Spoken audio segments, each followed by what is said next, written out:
But so let's get going with our unit here, Yemenite Jewry. Here are some pictures. I really like this picture.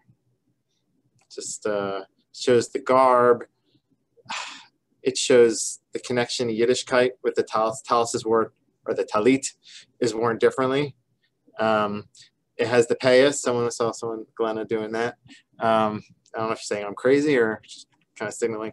Anyway, but you see the payas are unique. And another thing is you see like the seriousness on the face.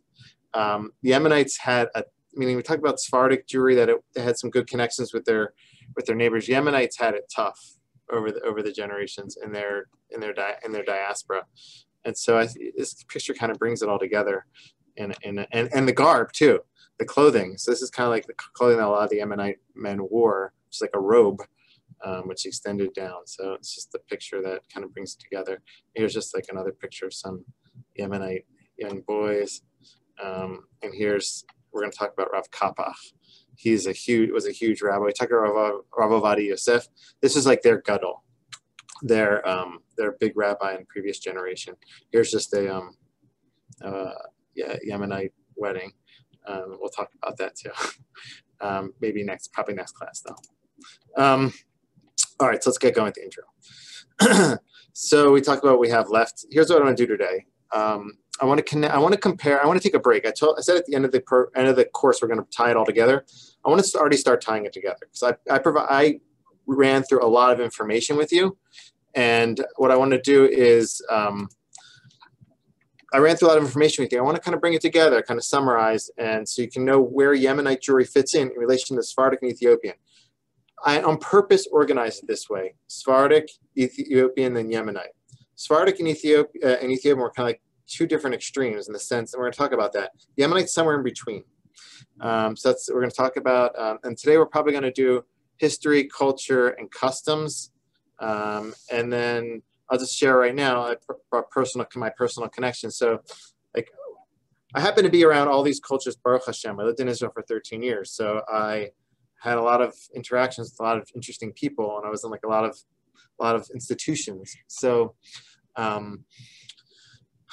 just unshare.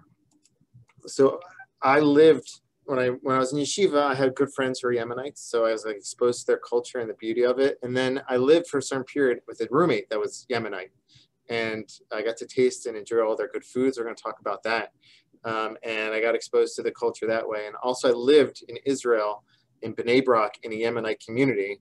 My landlord was Yemenite. Everyone around me was Yemenite. So I have like personal experience with it. And I think it's a little bit, it's less than the Sephardic, because with the Sephardic, I was like in a lot of the synagogues and stuff, but I've attended their synagogue services. So I'm going to be sharing from experience and also from like things that I came across in reading texts. All right, let's get back to our screen here. Next class, we'll go through the halachic process, rabbis, and modern Israel. So next class is going to be like more of the halachic piece where we talk about like the process of halacha, their important rabbis, and talk about like things that are going on with them in modern Israel now and popular culture. That'll be an interesting class as well. So let's get going with the beginning of this class. I want to bring us back to a lot of pieces connected to the Sephardic and Ethiopian Jewry. Just a reminder in terms of the populations. Here's the Sephardi Jews, up to 15 to 20% of the global Jewish population. 2 million. This is from Wikipedia. There are a lot of Sephardim in Israel. I suppose it's more than that, but this is the numbers that they had there, as opposed to the Beta Israel, which is the Ethiopians. It's much less. So just put that in perspective. And there's like only 4,000 left, according to that, in Ethiopia. The United States is much more Sephardim than Ethiopian. So it's just kind of like in terms of the population. But there's a lot of pieces where they're the same and where they're different. And I want to talk about that. And based on these axes. So let's go back a little bit to the Sephardic. I'm only going to do this for like 7 minutes here. That's what I think in my head I'm going to do. But I want to just kind of go over different pieces of Sephardim and talk about how it's different than the Ethiopian. So here are some foundations, if you remember, that we talked about: natural living, optimism and joy, interiority, mysticism. So here, I'll talk about a few pieces here. In terms of mysticism, mysticism isn't a big thing at all in Ethiopian Jewry. We talked about they're more like biblical Judaism in a lot of respects, or Talmudic Judaism. They do have the purity laws, which you talk about, if you remember, with Nida, and how the women are separated completely, like physically separated. They have as well other purity laws. But in that sense, in terms of mysticism and influence of mysticism in their culture, it didn't really spread at all. I actually want to bring it back here. This might be just a little bit easier. Sorry, I'm going back and forth, but I think I organized it better over here. Here we go. So let's talk about their exilic origins. So Ethiopians, we talked about how one approach in halacha says that they're from the tribe of Dan. And there are different approaches as well.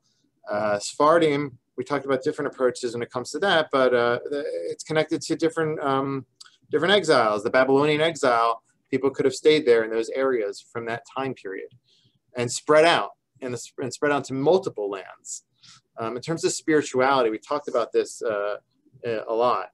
So simplicity is simplicity in both these cultures in relation to Ashkenazic cultures. It's more prevalent. Ashkenazic cultures, we talked about how it's like Western thinking, Eastern thinking. We're talking about the Sephardic Eastern approaches. It's less reflective. It's more straightforward. And like, for instance, when it comes to Passover, there's more leniencies, kitniot. But when it comes to being very extra simple, I think the Ethiopians are even less complicated than the Sephardim, in the sense that, here's one example. The Passover sacrifice. Okay, so they're just basically continuing an earlier tradition. Sephardim have adapted, they've updated in a lot of different ways. In terms of the halachic process, it's very different, very different. So the halachic process, the Sephardim have updated their halacha. They've updated. I'm not saying in a positive or negative way. Updating is good or bad. I'm just saying objectively, they've adopted the Shulchan Aruch, the Rambam, the Rishonim. What we talked about when the Ethiopians, they had an interaction with modern Judaism. They thought that modern Orthodox Jews were living a new religion that they didn't recognize, because they didn't have the exposure to rabbinic law, Shulchan Aruch. Another piece which is very important, and I do want to go back to this chart here for that, is trying to get back. We talked about Sephardic Jewry, we talked about the halachic process, and we had this chart, if you remember this. We talked about how the Sephardim, they kind of based their halacha in the second tier, which is Rabbi Yosef Karo, on three Rishonim: Rav Alfasi, Rambam, Rabbeinu Asher. This isn't really prevalent in Ethiopian law. They have their source, which is the Orit, which is the Torah, and their rabbis who interpret it. But it's much less complicated. You don't have that first row that plays a large part. You don't have the third row, or you know, the third row, which is the left column, which is mysticism, which becomes into play in Sephardic halacha in a serious way. And you don't have the Shulchan Aruch. You don't have all these rows. You really don't have. That's what my friend Rabbi Shalom is trying to do, is to incorporate Shulchan Aruch. He wrote Shulchan HaOrit, is to combine them.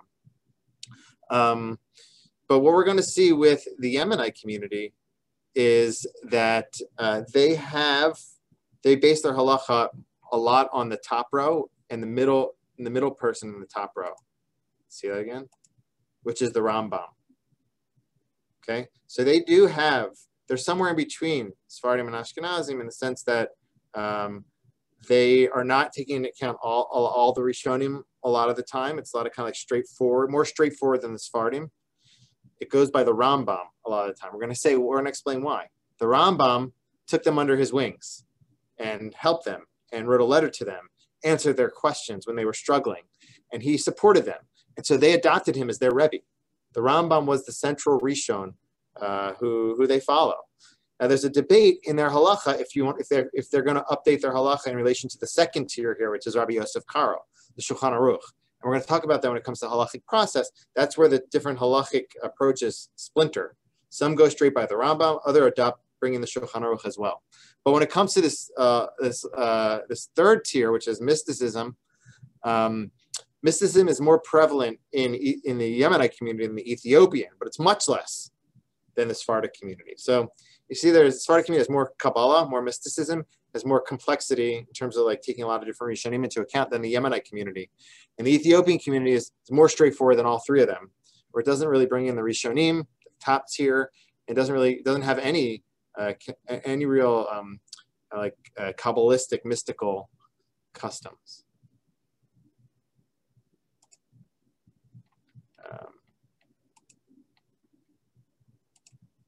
Okay, so another thing is this mystical piece here, which we talked about. Remember when we talked about the Sephardim, they have the Chacham, the rabbi. The rabbi is a conduit. Rabbi is an advisor, a halachic expert, but he's also a conduit for blessing, a mystical blessing. That is, although they do revere their rabbis in the Ethiopian community, it's viewed a little bit less in terms of being a mystical conduit. And we talked about biblical belief versus mysticism, and skulot. Skulot are a big thing. Although there are superstitions in the Ethiopian community, a lot of it's related to like biblical purity laws. So again, it goes back to biblical versus mystical, and etc. In terms of Israel today, so in Israel today, we talked about the population on the left side. In terms of struggles, both communities are struggling. Actually, both communities have successes and struggles. We talked about how the Sephardic community, a lot of them still experience racism in Israel, and even more so for the Ethiopian community. They're just struggling to be recognized as Jews. For people to say accept them as Jewish, they've kind of overcome that hurdle. But there's a lot of racism when it comes to that community, and struggles being integrated and being less educated, and both the communities go through that. The interesting thing is that the Ethiopians are the minority. Sephardim could almost be a majority in terms of population in Israel. I don't know the numbers exactly, but in terms of how their positions of power in the government and other realms, it feels as if they're the minority. So it's interesting. Also, in terms of music, their music is played so much. Sephardic music is played so much on the airways, but a lot of their music is like what people consider in America like hip hop. Like a lot of the type of like Mizrahi hip hop, like pop music. It's very popular, but it's not often recognized as being a huge contribution to the culture, but it is. So a lot of them are going through the kind of struggles and the successes, and so that's kind of what we're talking about. The Yemenite community has been through a lot, especially when they first made it to Eretz Yisrael in 1948, 1950. We're going to talk about that in a moment, but a lot of their communities basically, a lot of the people from their community were basically actively disengaged from their religious past, to the point that people in the government or people in Eretz Yisrael cut off a lot of the kids' payas and tried to integrate them actively into modern culture and kind of disengage them from all their rich traditions of past, seeing them as foreigners, as people who are very living like an ancient, outdated religion, and a lot of their communities suffered from that. So a lot of them communities kind of stick to themselves in Israel, but they're also it's also a lot of there's connection. They're engaged in the society, and we're going to talk about kind of like their place in the society going forward. All right. So that's a little bit comparing the Sephardim, Ethiopian, and where the Yemenite community come in. The Yemenite community come in terms of they're less simple than the Sephardim, but more simple than the Sephardim, less simple than the Yemenites. terms of halachic process as well, they have more exposure to Rambam and other Rishonim than the Ethiopians, and the Shulchan Aruch as well. And in terms of mysticism, they have some mysticism, unlike the Ethiopians who have less, but it's not as much as the Sephardim. And in terms of integration as well, I would say they're somewhere in between Sephardim and Ethiopians. Ethiopians seem to have it the hardest right now in Israel. Or Yemenites would be in the middle, and Sephardim, because their population and their reach in terms of society, I think they've been more greatly accepted in certain respects. Okay, that's a little bit when it comes to introduction. All right, so I'm just show you this map here. Yemen is one. Some people define Yemenites, the Yemenite Jewry, as a subsection within Sephardic Jewry, because they come from these Middle Eastern lands. But we're defining them as their own entity.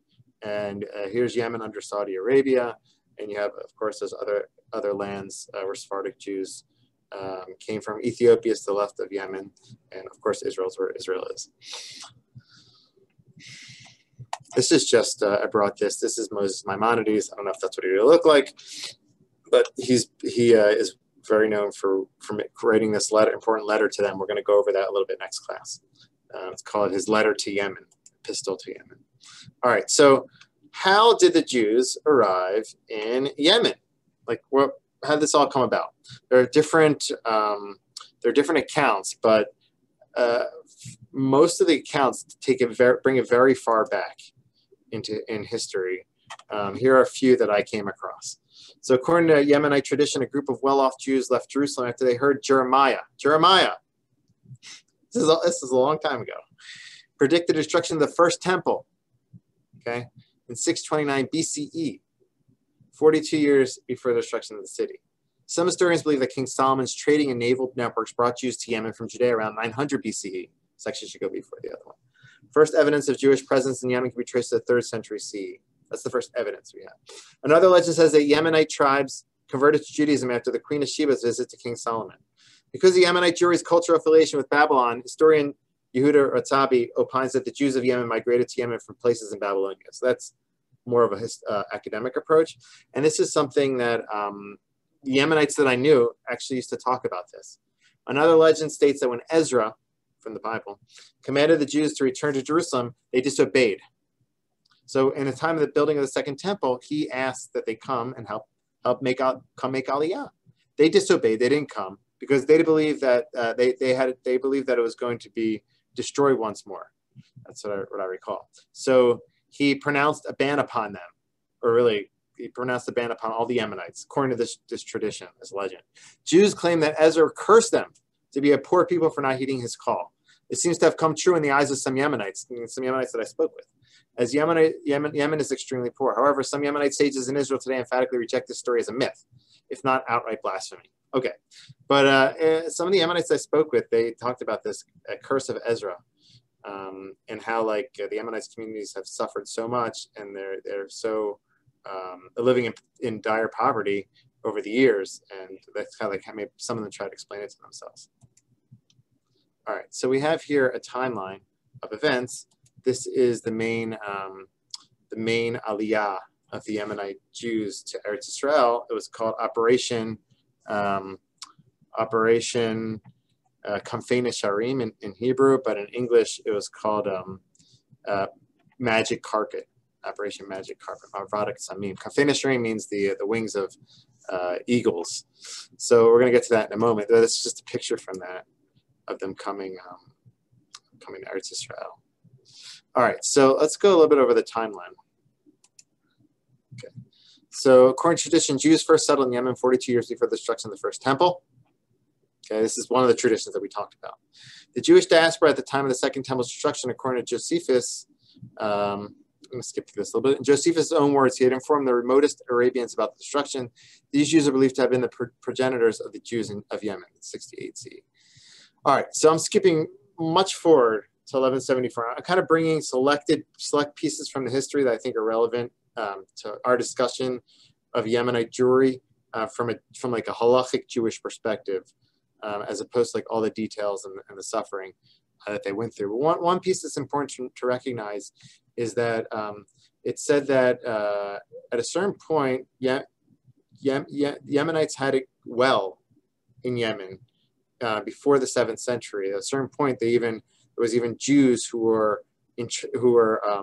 governed like top governors, perhaps the heads of Yemen at a certain point. And the Jews had it well in that area. It started to get very bad for them with the rise of Islam in the 7th century, and then they went through a lot in terms of being mocked, in terms of being taxed, in terms of being bullied and displaced. So they had it tough. It depends who was in charge at the time, but it's been a tough history for them, especially since the rise in the 7th century of Islam. I didn't bring that here, but that's everyone notes that, and because it's a fact. 1174, Maimonides writes as Yemenite Jewry. Here's a little blurb on that.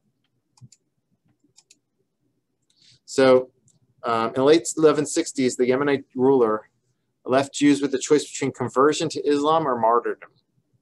Okay, it imposes beliefs upon the Muslims besides the Jews. This led to a revival of Jewish messianism, but also led to mass conversion. While a popular local Yemenite Jewish preacher called Jews to choose martyrdom, Maimonides sent what is known by the name Yemenite Jewry, requesting that they remain faithful to their religion, but if at all possible, not to cast affronts before their antagonists. So here's a little piece of Moses Maimonides was greatly endeared to the Jews of Yemen for his having intervened on their behalf during a time of religious persecution, heresy, and heavy taxes levied on the community. It's a beautiful letter where he encourages them and he strengthens them. When the writings of Maimonides reached the heads of the community, they continued to address their questions unto him and sent emissaries to purchase several copies of his books, just as he himself acknowledged. In all the studies of the Torah, Yemenite Jews customarily based the rule of practice on Maimonides' teachings. This is really interesting. So whereas we talked about the Sephardim taking into account multiple Rishonim, they take into account Maimonides' teachings. And some Maimonides' teachings are pretty, have some leniencies, which are interesting. One example is Maimonides reads the Talmud in a certain way where it says that you can speak after doing Netilat Yadayim. And so when I was in yeshiva, my Yemenite friends always used to like kind of start talking to me at that time and trying to get me to talk. Like, I'm not going to talk. I'm not Yemenite. But because the Gemara says that you shouldn't talk after washing your hands. They understand it to be washing your hands after the meal, not before the meal. Based on Rambam's understanding of that Gemara. I'm just bringing you an example. There are multiple cases where Rambam paskins a certain way, and they follow him directly, which changes, which is different than how we, Ashkenaz or even Sephardim, live the halacha. So when the rays reach the hands, they continue. Okay, just as in all the subjects of the Torah, on the fourth line from the bottom, Yemenite Jews customarily base the rule of practice of Maimonides and will instruct in accordance with this view, whether in lenient rulings or strict rulings, even where most halachic authorities disagree. So this is very straightforward, very straightforward. Maybe less straightforward than the Ethiopians, because the Ethiopians just have like the Bible and their rabbis, but still, it's pretty straightforward. Okay, so we're going back to this. So in 1216, Jews of Yemen sent 13 questions to. I just brought this just to show that there was connection between the Yemenite communities and people outside of Yemen relating to halacha. 1679 to 1680 is what's known as the exile of Malza. This is a traumatic moment for the Yemenite community. Here's like a little bit on that. In 1630, the Zaydis took over Yemen from the Turks. This brought about a dark period in Jewish history when in 1679, part of the Jewish community of central Yemen was expelled to Malza. A whole part of the community was expelled to another city. They had to leave their homes. People died along the way. The conditions there were horrible. It was a very traumatic experience for the community and affected actually their approaches to halacha. We're going to see them later on. But this exile to Malza is like mentioned all over the place. So it's important to know about it. Many of the exiles died there from disease and starvation. About a year later, the surviving Jews were taken back to central Yemen for economic reasons. The Jews were a vital asset to the economy in Yemen because they made up a majority of the craftsmen and artisans. That's also another piece. They used to make all their own things. Right there in Torahs, create all their own products. The exiles came back to a different country than the one they left. Most of their houses and religious articles have been destroyed. Okay, so they came back home. They didn't have homes. They didn't have family members. The family members died. And they had to kind of start all over again. They were forced to live in quarters outside cities, and they were told that they could not build their houses higher than Muslims' houses in the area. This is just one example of some of the struggles that the Yemenite community went through. I'll read it for you next time. There's one of the rabbis writes like an account of how he experienced that exile. It lives in the consciousness of the community. I'm just gonna move a little bit quicker through this. I want to get through some of the food and some of the customs. I actually really want to get through some of the food, like literally. It's good stuff. It's all carbs. I guess that's why I like it. Okay, let's see. Okay, so here's 1882 is important. This is actually 1805. We're gonna learn about him. The Maharitz is an important scholar to know about. 1882 is the first emigration. In 1907 was the second one. In 1949, 1950 was the third. Okay, those are three important dates to know. So that's 1882. They sailed the Red Sea, crossed Egypt, and sailed the Mediterranean to port in Jaffa, then by foot to Jerusalem. This is all on their own. This immigration was properly given Ale Betamar. It's called Ale Betamar. Shall go up on the day palm tree. Hebrew word Betamar has an numerical value of 642. So I shall go up. I don't know why I'm reading all this math to you. Anyway, we don't have to read all this math. All right, let's go to 1907. The Ottoman governor of Palestine recognized the Yemenites as an independent community. They have a second wave of emigration from Yemen. All right, all these were small waves. Okay, the large wave came in 1949. So if you go to 1949, the Imam announced that any Jew who is interested in leaving Yemen is permitted to do so. And there was Operation on Eagle's Wings. Brings Israel 48,000 Yemenite Jews. Okay, that's a very important stage for the Yemenite Jews. And again, we talked about a little bit. It was a tough time for Yemenite Jews when they came to Israel. Talk about them being disengaged from their traditions, but also there's a lot of, I don't know if anybody Googles it. I didn't do proper research on this, but there's this whole, I wouldn't say it's a conspiracy. There's a lot of accounts of this, of missing children at that time. Missing children when they came to Israel. It was very unorganized, and a lot of children were separated from their parents and just missing. And parents lived for years without their children. It's a very sad story. I didn't get through all the details of it, but maybe next class I'll go over that a little bit. The stories don't make the government look so good, Israeli government look so good. Like the people who claim that they suffer from this, which is a lot of people say that the government and those individuals try to cover things up. So I don't know too much about that, but it's like talked about a lot whenever you learn about the Yemenite Aliyah to Israel in 1949. The case of the missing children. Last thing here is Rabbi Yosef Kapach. He passed away in 2000. He was like the Rabbi Ovadia Yosef of their generation. Talk about like Rabbi Yosef is the big rabbi. People now are mourning Rabbi Sachs's loss. They're one of the bigger rabbis in modern Orthodoxy. Rabbi Yosef Kapach was their big rabbi. He was on the Supreme Rabbinical Court, which is not a simple thing for like a Yemenite rabbi to be on there. He wrote so much, and so we're going to learn about him next class. So here's a little bit just on Operation Magic Carpet. Here are two pictures from it. Okay, so can't really see well, but it's just kind of taken from like actual footage from the operation. So it's called Operation Magic Carpet, but also on eagle's wings, because the verse talks about how God bore you on eagle's wings when they came out of Egypt. I once gave a sermon on eagle's wings at Beth Tfiloh when my Philadelphia Eagles were in the Super Bowl. Anyway, that's another topic. Okay, so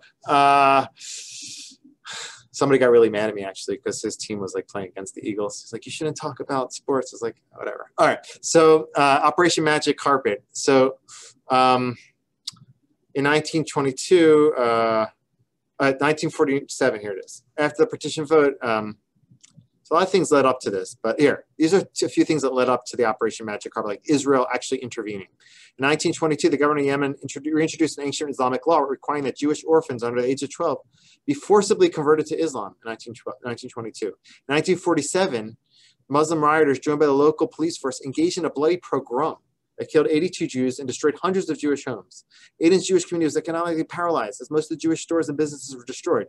Early in 1948, the false accusation of the ritual murder. I'm bringing all these examples just to show you that it wasn't easy at all for the Yemenite community, and Israel had to save them. Ritual murder of 2 Jews led to looting. This increasingly perilous situation led to immigration of virtually the entire Yemenite Jewish community, over almost 50,000, between June 1949 and September of 1950 in Operation Magic Carpet. A smaller continuous migration was allowed to continue to 1962, when the Civil War put an abrupt halt to any further Jewish exodus. There are still some Yemenite Jews in Yemen, like, I don't know, like a small amount, and apparently UAE is going to absorb them. That's what I saw in the news in like recent months, with our new connection with them. That's an interesting piece of information. All right, let's go on. Some customs, some interesting customs. I'm probably gonna go till 43 or 45 here. All right, take a look at this. Anything stand out in this picture?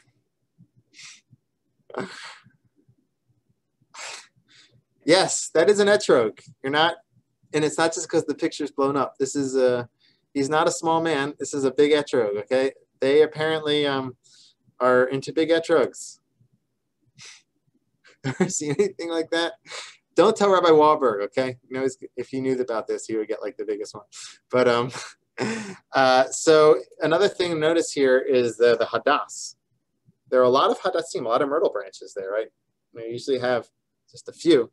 Here there are as many as they'd like. So that's just some, in terms of, there's no limit to the size of the etrog, and a lot of them feel like the etrog, the larger etrogs they get, the nicer it is. And I have friends with huge etrogs in Israel. Another thing that's in terms of the hadass, here's a coin from, in terms of the myrtle branches, here's a coin from the Second Temple that was found that shows that a lulav and etrog. See if we can zoom in on that a little bit.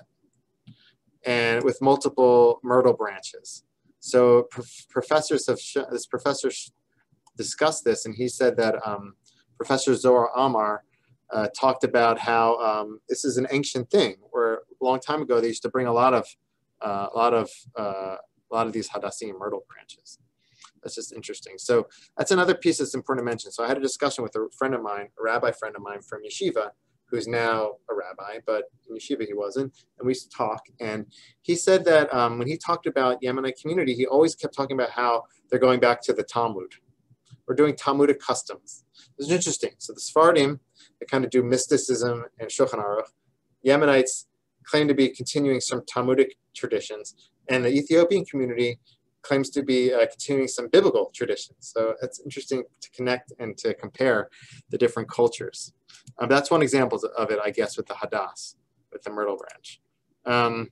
So another thing is just to point out just the payas.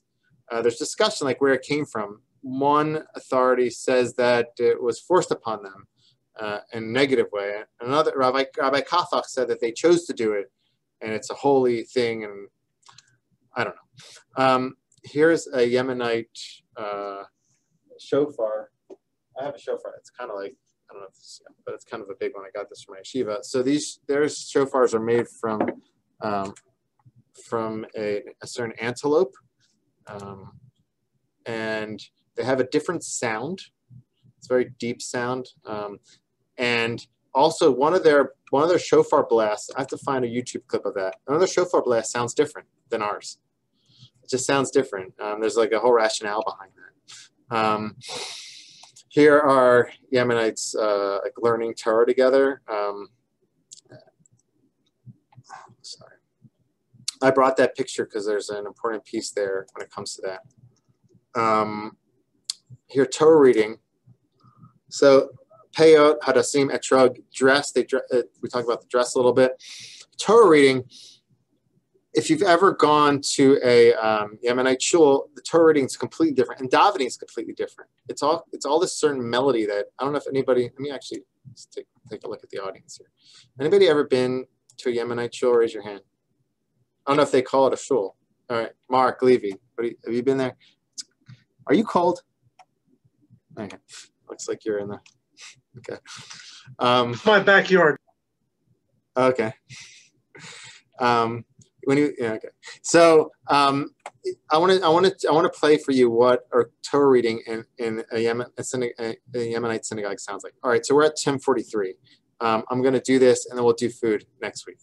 I'm not going to leave you a craving for their food for a full week. Okay, let me. I want to play this for you. This is just one example of how. So we talked about shofar and Netilat Yadayim. We talked about. There are many more different customs, but I want to play this for you here. This is Vayigash, Parshat Vayigash. So I just point out, he says Vayijash. Who's Josh? He's not talking about Josh. He's talking about Vayigash. The readings are different. Gimel is a Gimel a lot of times. So depends if it has a dot or not.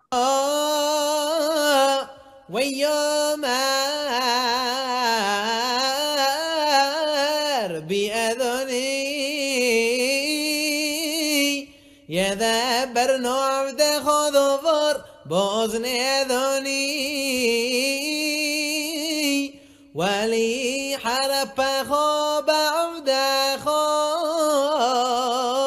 كي خمخ كفرعون.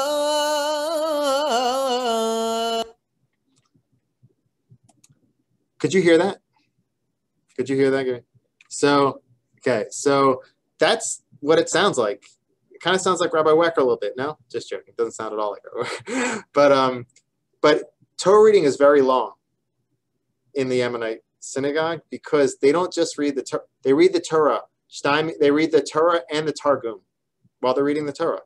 They'll read the translation of it to Aramaic in the synagogue with that same melody. It's a very unique experience. So I didn't bring the Targum here, the Aramaic translation, but that's what they do. And everybody who comes up to the Torah, they read it. They don't just get an aliyah. They'll read from the Torah themselves. There's a lot more differences between the communities, but the prayers are different. The halacha is different. We're going to talk a lot more about that next week. And I'm just giving you a sneak preview of what some of the things we're going to look at next week when it comes to the food. I've connected the community. One second, I'm trying to get this, share this. One second. I really want to show you this before we go. Oh gosh, how do I get out of this stuff? All right, maybe it's not meant to be. Anyway, I won't show it to you. But I connect to the Yemenite community a lot through the food. Why is that? Here's the real reason. My roommate, after I left yeshiva, he was the cook in the army. He was a cook for the army, and he knew how to cook amazing food. And so he used to cook Yemenite dishes all the time. And so I had the opportunity to eat a lot of them, too much of them. So I'm going to share with you like the different entrees that they serve, and we're going to learn about that and a lot of other things next week. So thanks for joining me today.